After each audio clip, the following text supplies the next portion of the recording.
My brother got everything when Dad died. Mom told me to accept it. 7 years later, I exposed the truth. When my father died, I lost more than a parent. I lost my home, I lost my family, and for 7 years, I believed I had lost the only person who ever truly understood me. My brother, Adrian, stood beside my mother at the lawyer's office in a black suit that looked too expensive for a funeral. His eyes were red, but not from crying. Adrian had always known how to perform grief when people were watching. My mother sat beside him, holding a tissue in one hand and my father's gold watch in the other. I sat across from them, wearing the same navy blazer I had worn to job interviews, funerals, and every serious moment of my adult life. It was the only decent jacket I owned. The lawyer, Mr. Whitaker, opened the folder. He looked uncomfortable before he even spoke. That should have warned me. Your father's estate, he said slowly, will be transferred entirely to Adrian. For a moment, I thought I had misheard him. I looked at my mother. She didn't look surprised. I looked at Adrian. He looked down at the table, but the corner of his mouth moved just slightly. A smile. A tiny, careful smile. What? I said. Mr. Whitaker adjusted his glasses. The house, the lake property, the investment accounts, the business shares, and all remaining personal assets. Everything goes to Adrian. My chest tightened. That can't be right. My mother finally looked at me. Her eyes were tired, cold, and already decided. Daniel, she said, your father made his choice. I stared at her. My father would never do that. Adrian sighed like I was embarrassing everyone. Don't make this harder than it already is. I turned to him. Harder for who? He leaned back. Dad trusted me to handle things. That sentence hit me harder than the inheritance itself. Because my father had trusted me. I was the one who drove him to chemo appointments. I was the one who sat with him during the nights when he couldn't sleep. I was the one who helped him pay bills, sort medications, and run errands when Adrian was too busy closing deals, playing golf, or posting photos of himself at charity dinners. My father used to squeeze my hand and say, "You're the steady one, Danny. Never forget that." And now I was being told he had left me nothing. Not even his old truck. Not even the watch he promised me when I was 15. Not even a letter. I looked at my mother again. You knew? She didn't answer right away. Then she said the words that stayed with me for 7 years. You should accept it. I almost laughed. Accept it? Her face hardened. Your brother has a family image to maintain. He has responsibilities. You're younger. You can rebuild. Adrian was only 2 years older than me. But in my mother's eyes, he had always been the important one. The golden son. The one whose mistakes were misunderstandings. The one whose arrogance was confidence. The one whose greed was ambition. And me? I was the quiet one. The useful one. The one expected to understand. I stood up. Mr. Whitaker said. Daniel, I know this is difficult. No. I said, my voice shaking. Difficult is watching your father die slowly while your brother visits twice and takes pictures for Facebook. Difficult is hearing your mother tell you to accept being erased. My mother flinched, but Adrian stood. Watch your mouth. I stepped closer to him. Or what? You'll inherit my voice too? For the first time that day, Adrian's mask slipped. His eyes went cold. You always thought being Dad's little helper made you special. I stared at him. He leaned closer. But in the end, he knew who mattered. That broke something in me. Not because I believed him. Because part of me was terrified that maybe my father had believed it too. I walked out of that office with nothing. No money, no house, no family support, no answers. Just a grief so heavy I could barely breathe. For the next few months, I lived in a one-bedroom apartment above a closed-down bakery on the edge of town. The pipes rattled at night. The heat barely worked. My car had a cracked windshield I couldn't afford to replace. Adrian moved into my father's house. My childhood home, the house where Dad taught me how to fix a sink, how to grill steaks, how to change a tire, and how to tell when someone was lying. Mom moved into the guest suite. They hosted dinners there. They invited relatives. They told everyone Dad had wanted Adrian to carry on the family legacy. And when people asked about me, Mom said, Daniel is struggling, but we hope he finds peace. Peace. That was what they called silence when they benefited from it. For the first year, I stayed quiet. I worked 2 jobs. During the day, I managed inventory at a hardware warehouse. At night, I cleaned offices downtown. Sometimes I would pass Adrian's company building while taking the bus home. His name was on a sign in the lobby, polished brass under bright lights. I used to stand outside in the cold and wonder what I had done wrong. Then one night, while cleaning a law office, I found myself staring at a framed quote on the wall. Truth is patient. It waits for the right witness. I don't know why that sentence stayed with me. But it did. Because the truth about my father's will didn't make sense. Dad was many things. Stubborn. Proud. Private. But he was not cruel. And leaving me with nothing after everything I had done for him? That was cruelty. So I started looking. Quietly. At first, I didn't know what I was searching for. I found old emails from Dad saved in my inbox. I reread every message. Most were simple. Can you stop by after work? Bring soup if you can. Don't tell your mother I skipped lunch. But then I found one from 8 months before he died. Subject line: when the time comes. My hands went cold before I even opened it. The email said, Danny, if anything happens and things don't feel right, don't react immediately. Watch. Listen. People reveal themselves when they think they've won. That was it. No explanation. No attachment. Just those words. I read them 10 times. Then 20. That night, I didn't sleep. The next morning, I called Mr. Whitaker's office. His assistant told me he had retired. A week later, I learned he had moved to Arizona. I emailed him. No reply. I sent a letter. No reply. I called again. Disconnected. It felt like every door had been locked before I arrived. So I built my life instead. Not because I forgave them. Because I refused to let their betrayal become my whole identity. I took online accounting classes. Then business law. Then real estate finance. I worked until my eyes burned. I stopped going to family events. Not that I was invited often. At Thanksgiving, my aunt sent me a photo by accident. There was Adrian at the head of Dad's table, carving the turkey with Dad's knife, wearing Dad's watch, the watch Dad had promised me. I stared at that photo for a long time. Then I deleted it. By year 3, I had saved enough to start a small property maintenance company. Nothing glamorous. Leaky faucets. Broken fences. Rental turnovers. Emergency repairs. But I knew how to work, and I knew how to treat people honestly. Landlords started recommending me. Then property managers. Then investors. By year 5, I had a team of 12. By year 6, I owned 3 rental properties. By year 7, I was doing better than Adrian thought I ever could. But I still didn't have the truth. Then everything changed because of a storage unit. It was a Tuesday afternoon when I got a call from a woman named Marlene. She owned a storage facility 2 towns over. Are you Daniel Mercer? She asked. Yes. I have your name listed as the emergency contact on a unit rented by Thomas Mercer. My father. I nearly dropped the phone. My dad died 7 years ago. There was a pause. I'm sorry. The unit has been prepaid for years, but the payment card finally expired. We sent notices, but no one responded. What's in it? I can't say. But if you're the listed contact, you can come verify and claim access. I drove there the same day. The storage facility sat behind a gas station, surrounded by chain link fence and weeds. Marlene was in her 60s, with silver hair and sharp eyes. She asked for my ID, checked a faded file, then handed me a key. Unit C17, she said. Your father rented it about a year before he passed. My hands were shaking when I unlocked the metal door. Inside were boxes. Not furniture. Not junk. Boxes. Labeled in my father's handwriting. Taxes. Medical. House. Daniel. I stood there staring at my own name. Then I opened the box. Inside was a sealed envelope. On the front, Dad had written, "For Danny, when they finally show you who they are." I sat down on the concrete floor. For a minute, I couldn't open it. Because part of me was afraid. Afraid it would confirm the will was real. Afraid it would tell me Dad had loved Adrian more. Afraid it would explain everything in a way that still left me abandoned. But then I opened it. The letter was 3 pages long. My father's handwriting was weaker than I remembered, but still clear. Danny. If you are reading this, then I was right to be afraid.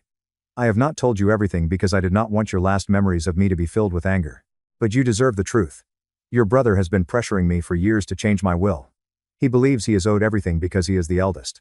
Your mother agrees with him. I did change my will once, but not in the way they think. I created 2 versions. The one they expect to find leaves everything to Adrian.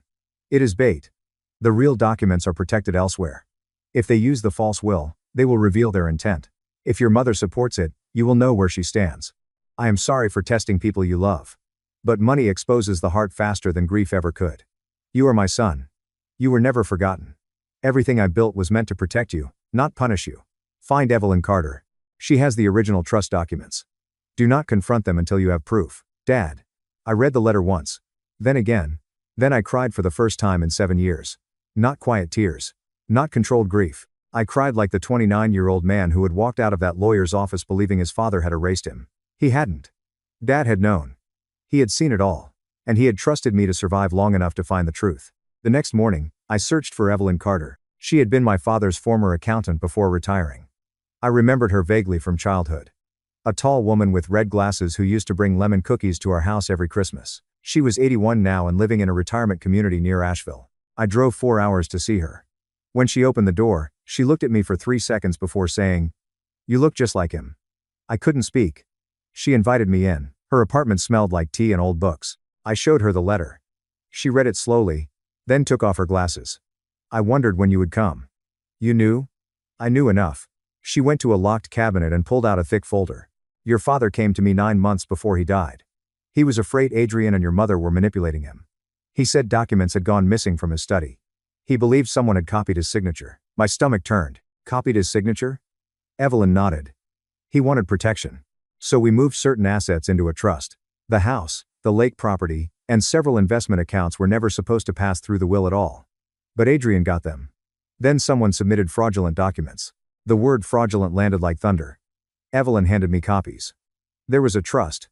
There were amendments. There were notarized statements. And there was one document that made my hands go numb. A sworn declaration from my father. It said that if any will appeared leaving his full estate to Adrian Mercer, it should be investigated for undue influence or forgery. My father had signed it 6 weeks before he died. "Why didn't this come out?" I asked. Evelyn's face darkened. "Because the attorney handling probate claimed there were no competing documents. I sent notice to Mr. Whitaker's office. Twice. I never received confirmation." Mr. Whitaker, the retired lawyer who vanished. I spent the next month building the case quietly. I hired an estate attorney named Rachel Kim. She was calm, precise, and terrifying in the way only very smart lawyers can be. After reviewing the documents, she looked at me and said, "Daniel, this is not just a family dispute. This may involve fraud, concealment, and possibly criminal conduct." I asked her one question. "Can we prove it?" She said, "Yes. But we need to move carefully." So we did. We requested archived court filings. We subpoenaed notary records. We traced property transfers. We found that 2 months after Dad's death, Adrian had used estate assets as collateral for business loans. Then we found something even worse. The false will had been notarized by a man who was in the hospital on the date listed. A dead end turned into a doorway. The notary's stamp had been stolen. And the person who submitted the false will? Not Mr. Whitaker. My mother. There it was. Her signature. Her affidavit. Her statement claiming Dad had been of sound mind, when he supposedly signed everything over to Adrian. My own mother had not simply accepted the lie. She had helped create it. For 2 days after I learned that, I couldn't work. I sat in my kitchen with the documents spread across the table. Every memory of my mother changed shape. Her cold face in the lawyer's office. Her words. "You should accept it." She hadn't been comforting me. She had been warning me to stay quiet. Rachel asked if I wanted to file privately or confront them first. I thought about it. Then I remembered Dad's letter. "Do not confront them until you have proof." Now I had proof. So I decided to let them expose themselves one final time. Every year, Adrian hosted a charity gala at the country club. It was ridiculous. A legacy foundation in my father's name. Thomas Mercer Community Fund. Adrian used Dad's name to shake hands with rich people and pose for photos. He donated just enough to look generous and kept the rest moving through administrative costs. That year, he was receiving an award for preserving family values. Family values. I bought a ticket under my company name. Nobody noticed until I walked in. The room went quiet in small waves. First one table. Then another. Then my mother saw me. She froze. Adrian was near the stage, laughing with the mayor. When he turned and saw me, his smile tightened. He walked over with a glass of champagne in his hand. "Daniel," he said. "Didn't expect to see you here." I can imagine. Mom came up beside him. She was older now, smaller somehow. But her eyes were the same. "What are you doing here?" she asked. "I came to honor Dad's legacy." Adrian gave a soft laugh. "That's generous, considering you walked away from the family." I looked around at the donors, relatives, business partners, old neighbors. "No," I said, "I was pushed out." Mom's face hardened. "Not tonight." That almost made me smile. For 7 years, they had owned the story. Tonight, I own the truth. The program began. Speeches, applause, a slideshow of Dad's life, edited carefully to feature Adrian in almost every photo. Then Adrian walked onto the stage. He spoke beautifully. I'll give him that. He talked about Dad's integrity. Dad's sacrifice. Dad's belief in family. He even wiped away a tear at the perfect moment. Then he said, "My father trusted me to carry everything forward. That trust has guided every decision I've made." That was when I stood up. The room turned. Adrian stopped. I walked toward the stage. Mom grabbed my arm as I passed. "Daniel," she whispered, "don't you dare." I looked at her hand on my sleeve. Then at her face. You already dared. I stepped onto the stage. Adrian tried to laugh it off. My brother, everyone. Always dramatic. I took the microphone from the stand. Not from his hand. From the stand. There's a difference. I won't take long, I said. The room went silent. For 7 years, many of you believed my father left everything to Adrian. You believed I was bitter. You believed I disappeared because I couldn't accept Dad's decision. Adrian moved toward me. Daniel, this is not the time. I looked at him. It's exactly the time. Rachel stood near the back of the room with a folder in her hands. I continued. My father did not leave everything to Adrian. The will used after his death was fraudulent. A wave of whispers moved through the room. Adrian's face drained. Mom sat down slowly. I held up a copy of Dad's letter. My father knew he was being pressured. He knew documents were being taken. He created a trust to protect his real wishes. Adrian snapped. This is insane. I looked at the audience. The house, the lake property, and several investment accounts were never supposed to go to Adrian. They were placed in a trust. And according to my father's signed declaration, any will leaving everything to Adrian should have been investigated. The mayor stood near the front, looking like he wanted to disappear. An older uncle shouted. What proof do you have? Rachel walked forward. I nodded to her. She handed copies to the event coordinator, who had already agreed to connect my laptop to the projector after I made a donation large enough to get her attention. The screen behind me changed. Documents appeared. Dad's signed declaration. The trust summary. The false notary record. The hospital verification proving the notary could not have witnessed the will. Then the affidavit. My mother's affidavit. Gasps filled the room. My mother whispered, no. I turned to her. You told me to accept it because you thought I would never find this. Adrian lunged toward the laptop, but 2 security guards stopped him. This is slander, he shouted. Rachel calmly stepped onto the stage. No, Mr. Mercer. It is evidence. Filed this morning with the court. Filed this morning. That was the part they didn't know. This wasn't just a public confrontation. It was already legal. Adrian looked at Mom. And in that moment, I saw the truth of their relationship. Not love. Not loyalty. Panic. He pointed at her. She handled the paperwork. The room went dead silent. My mother looked at him as if he had slapped her. Adrian. He backed away. I didn't know it was fraudulent. I almost laughed. There it was. 7 years of brotherhood reduced to self-preservation in under 10 seconds. Mom stood, trembling. You said it was what your father wanted. Adrian snapped. You wanted Daniel out just as much as I did. Every camera phone in the room was raised now. The truth no longer needed me. It was speaking for itself. I looked out at all those people who had believed I was the bitter son. Then I said the final words I had come to say. My father did not build his life so his name could be used as a mask for greed. Tonight, the Thomas Mercer Community Fund is being reported for financial review. The estate case is being reopened. And every stolen asset will be accounted for. Adrian shouted my name. But I was already walking off the stage. For the first time in 7 years, I didn't feel small. I didn't feel erased, I felt free. The aftermath was worse than they expected. The gala video spread through town before midnight. By morning, Adrian's business partners were calling lawyers. By the end of the week, the foundation's accounts were frozen. The court reopened the estate. The false will was challenged. The trust documents were validated. The lake property was returned to the trust. The house was tied up pending review. Adrian's loans became a problem because he had borrowed against assets that were never legally his. Banks don't like that. Neither do prosecutors. Mom called me 12 times in one day. I didn't answer. Then she came to my office. My assistant asked if I wanted security to escort her out.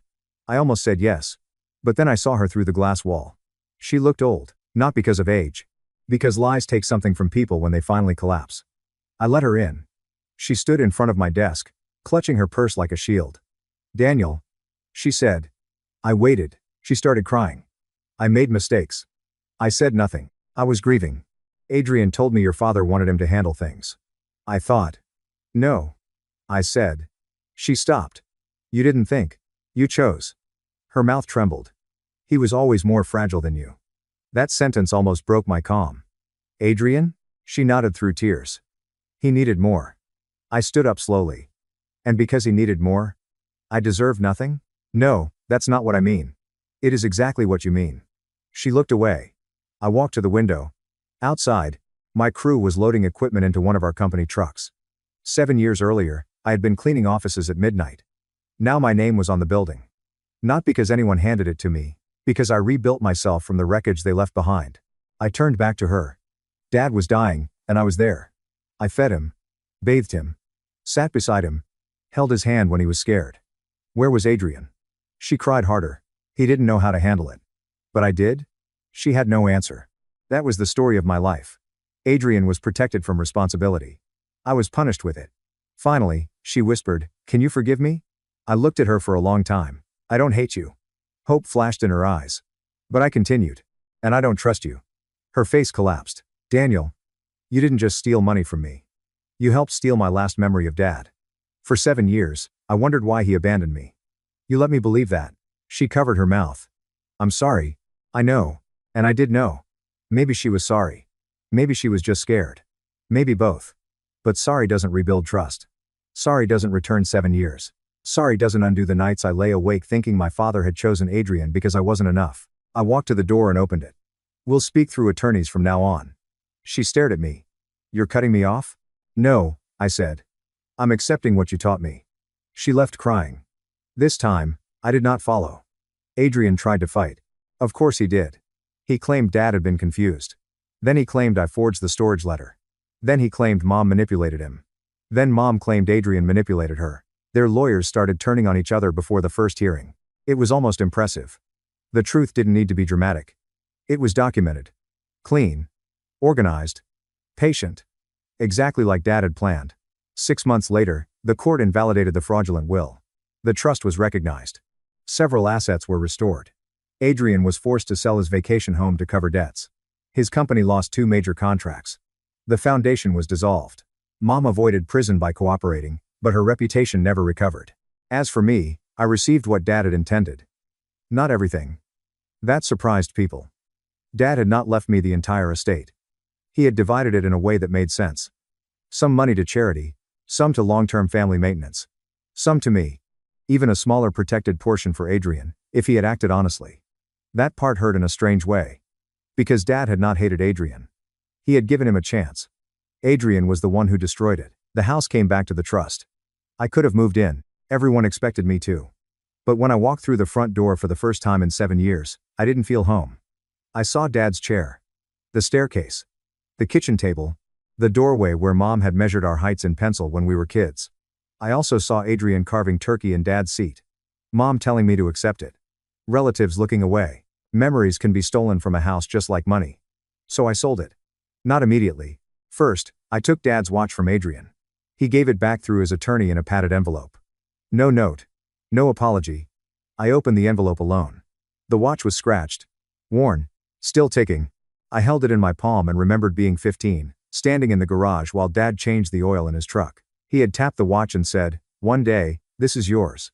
Not because it's expensive. Because time is the only thing worth respecting. For 7 years, they had stolen my time. But not the rest of it. I sold the house to a young couple with 2 kids. Before closing, I walked through every room. In Dad's study, behind an old built-in shelf, I found one more thing. A small carving in the wood. D. M. My initials. And under them, barely visible. Steady 1. I smiled. Then I walked out and locked the door. A year after the gala, Adrian asked to meet. I almost refused. But curiosity won. We met at a diner off the highway. He looked different. Less polished. Thinner. Still handsome, but worn around the edges. He sat across from me and didn't order food. "I lost almost everything," he said. I stirred my coffee. "You lost what wasn't yours." His jaw tightened. Then loosened. "I know." That surprised me. He looked out the window. "I hated you." "I know." His eyes flicked back to me. "Dad trusted you. Even when I was older. Even when I was the one doing everything right on paper. You weren't doing everything right." He gave a humorless laugh. "No. I was doing everything visible." That was the most honest thing Adrian had ever said to me. He rubbed his hands together. "Mom always made me feel like I had to win, and you chose to believe winning meant taking from me." He nodded. "For once, no excuse. I'm not asking for money." "Good. I'm not asking you to fix anything." "Also good." He swallowed. "I just wanted to say I'm sorry." I looked at him. There had been a time when those words would have saved me. At 29, sitting in that lawyer's office, I would have given anything for Adrian to say them. At 36, they were just words. Not meaningless. But not enough. "I hear you," I said. His face fell slightly. That was all I could give him. He nodded. Then he stood to leave. At the door, He turned back. Did Dad really leave me something? I took a slow breath. Yes. His eyes shone. If you had told the truth, you would have been taken care of. He looked down. For the first time in my life, Adrian looked like a man who understood the size of what he had lost. Not the money, the chance. After he left, I sat there until my coffee went cold. I didn't feel victorious. That may disappoint some people. Revenge stories are supposed to end with fireworks. With enemies destroyed. With the hero laughing over the ruins. But real life is quieter. The truth didn't give me back my father. It didn't give me 7 years. It didn't give me a mother I could trust or a brother I could love without caution. But it gave me something. It gave me my father's voice back. For 7 years, I had carried a question like a stone in my chest. Why wasn't I enough? The answer was simple. I had always been enough. Greedy people just needed me to believe I wasn't. Today, Dad's watch sits on my desk. I don't wear it often, not because I'm afraid to damage it. Because I like seeing it while I work. A reminder. Time reveals people. Pressure reveals people. Money reveals people. But truth? Truth waits. And when it finally arrives, it does not need to shout. It just opens the door, walks into the room, and lets everyone see what was hidden. My brother got everything when Dad died. My mother told me to accept it. And for 7 years, they thought I had. But I wasn't accepting the lie. I was surviving long enough to expose the truth. And once I did, they lost the only thing they had left. The story they had told about me.